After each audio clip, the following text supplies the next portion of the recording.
ఒరులేయవి యొనరించిన నరవర యప్రియము తన మనంబున కగుదా నొరులకు నవిసేయకునికి బరాయనము పరమధర్మ పథములకెల్లన్.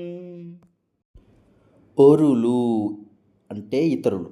ఒరులేయవి వరులు వేటిని అంటే ఇతరులు వేటిని యొనరించిన అంటే ఆచరిస్తే నరవర. నర అంటే మనిషి, వర అంటే శ్రేష్ఠుడు. మనుషుల్లో శ్రేష్ఠుడు ఎవరు? గొప్పవాడు, రాజు. సో రాజా, ఇతరులు ఏటిని ఆచరిస్తే యప్రియము ఇష్టము కాకుండా ఉంటుందో, తన మనమునకు తన మనస్సునకు ఇష్టంగా కలుగుతుందో, నొరులకు నవి సేయకునికి, నొరులకు అంటే ఇతరులకు అవి చేయకు, పరాయణము అంటే అభీష్టం, ఈ అభీష్టమే పరమధర్మం గొప్ప ధర్మం, పదములకెల్లా మార్గాలన్నిటిలో కల్లా గొప్ప ధర్మము ఇదే.